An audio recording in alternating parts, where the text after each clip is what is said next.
Teatro judío.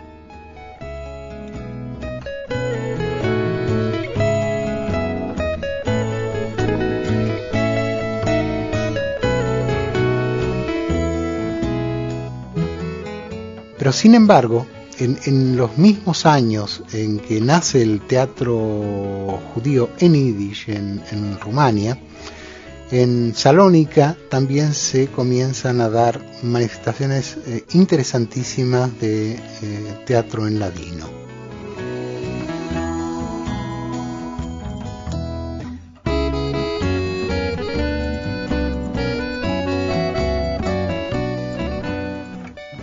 Hola oyentes de Radio Sefarad, nuevamente nos encontramos con Horacio Cohen, director de la revista Raíces y de Sefarad Editores, que este año presenta la agenda del año judío 5768 dedicada al teatro judío y del cual ya hemos escuchado una primera parte y hoy seguiremos deleitándonos con los aportes que nos trae.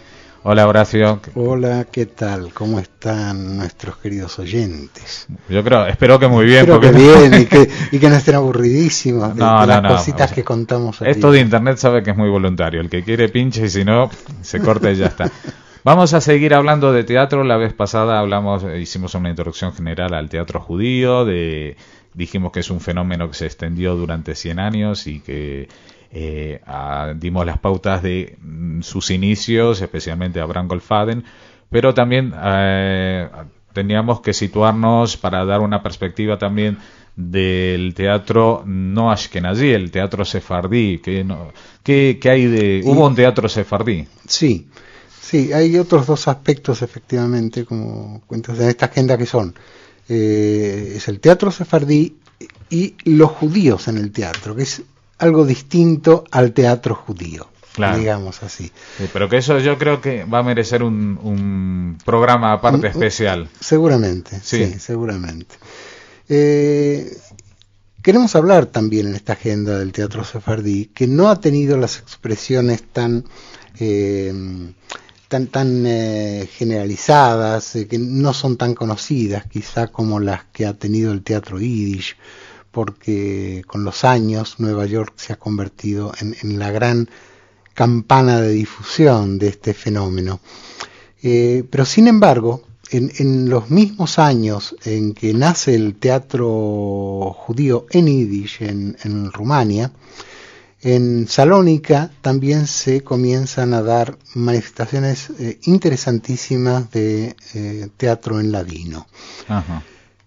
Hay una gran estudiosa española del tema del teatro de los sefardíes de Oriente, que es Elena Romero, del CSIC, investigadora del CSIC, que ha dedicado 3 volúmenes enormes al teatro entre los sefardíes orientales y luego una cantidad de artículos y otros estudios, de modo que no voy a intentar competir de ninguna manera con este lujo que tenemos, que es entre nosotros está una de las mayores estudiosas a nivel mundial del teatro de los judíos sefardíes. No, pero está bien que des la referencia para que al que le interese sepa un punto de referencia importante en la bibliografía. Exacto. El teatro en judeo español empieza de la misma forma que empieza el teatro yiddish. Representaciones un poco infantiles de Purim, representaciones por los alumnos estudiantes en las escuelas y demás.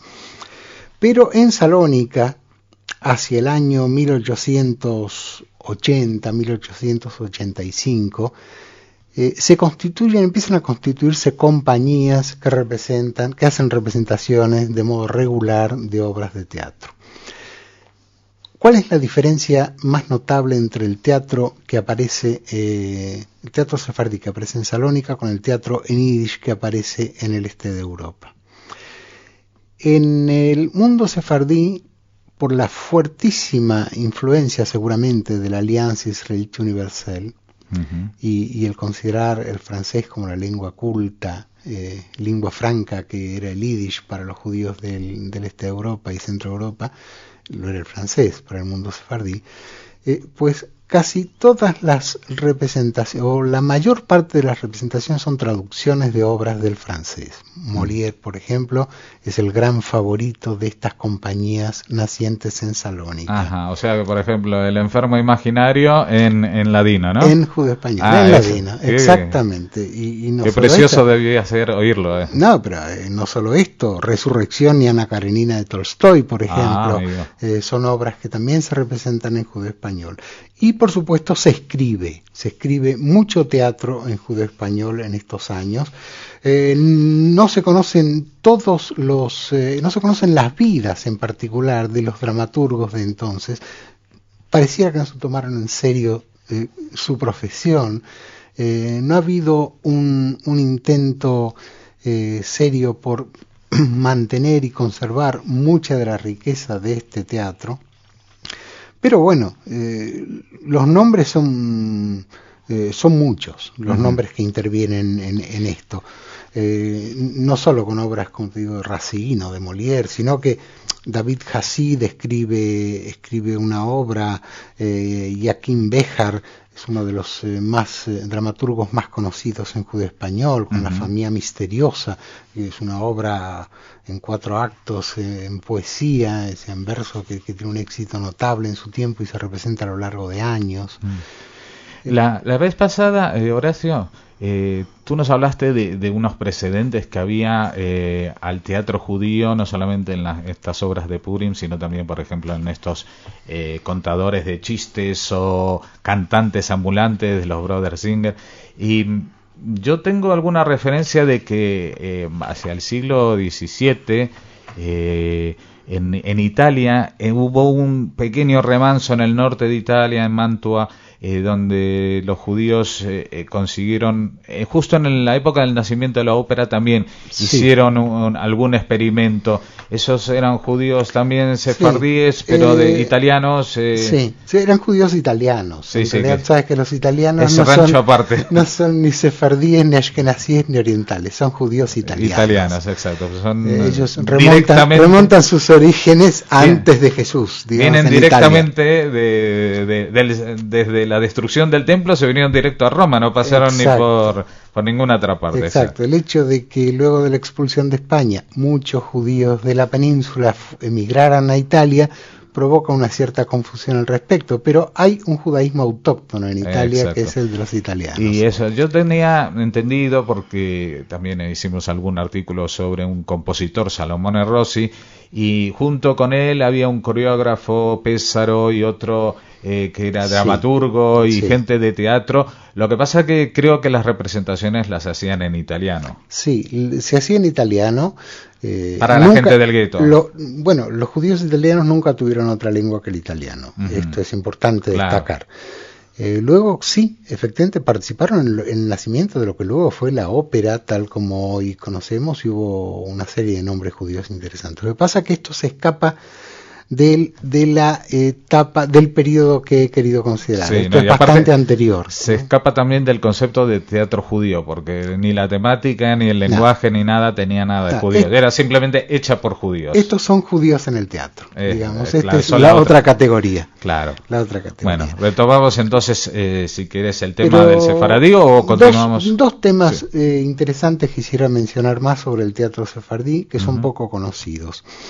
En Estados Unidos, en los años 20 del siglo pasado, en la ciudad de Seattle, hubo un curiosísimo fenómeno de renacimiento del teatro en ladino. Una gran comunidad sefardí en esta ciudad, que tiene hoy 3 sinagogas importantes, y una figura, León Béjar, proveniente de Estambul, muy vinculado al teatro que entonces se hacía, claro, en Salónica, en Esmirna, en Estambul, con muchos judíos interviniendo en representaciones teatrales, puso en pie, primero para conseguir un poco de dinero para financiar sus sinagogas, y luego por el enorme placer que le daba y el éxito que obtenía, una cantidad increíble de obras. Entre los años 1922 y la Gran Depresión del 29-30, se representaron más de una decena de obras, muchas de las cuales eran de su propia autoría. Y ¿solamente en Seattle se representaban? Solamente en la ciudad de Seattle. Es el único caso que conocemos. Yo, a lo mejor se me ha escapado algún otro, porque había, por ejemplo, en New Jersey comunidades judías sefardíes importantes, pero la proximidad con Nueva York probablemente les tiraba para ir a la Gran Manzana. Los dejó un poco absorbidos por esto. Pero en el caso de Seattle, que está en el otro extremo del mapa de Estados Unidos, están muy aislados ahí.